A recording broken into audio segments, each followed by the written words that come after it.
నమస్కారం ETV news కు స్వాగతం. ముందుగా ప్రధానాంశాలు.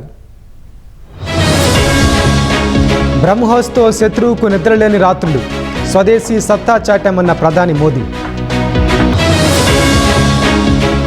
బ్రహ్మాస్త్రం మాదిరిగా బ్రహ్మోస్ అభివృద్ధి, ప్రణాళికలు రచిస్తున్న కేంద్ర ప్రభుత్వం.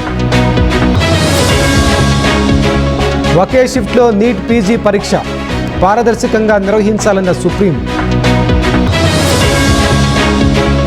ముగ్గురు సుప్రీంకోర్టు జడ్జిల ప్రమాణం, పూర్తి స్థాయికి చేరిన న్యాయమూర్తుల సంఖ్య.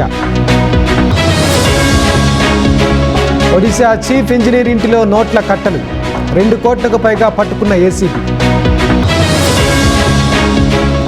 కన్నడ భాషపై వ్యాఖ్యలను సమర్థించుకున్న కమల్, క్షమాపణ చెప్పే ప్రసక్తే లేదని స్పష్టీకరణ. 2024-25లో 4 ఏళ్ల కనిష్టానికి జీడీపీ 6.5% ఉంటుందని కేంద్రం అంచనా.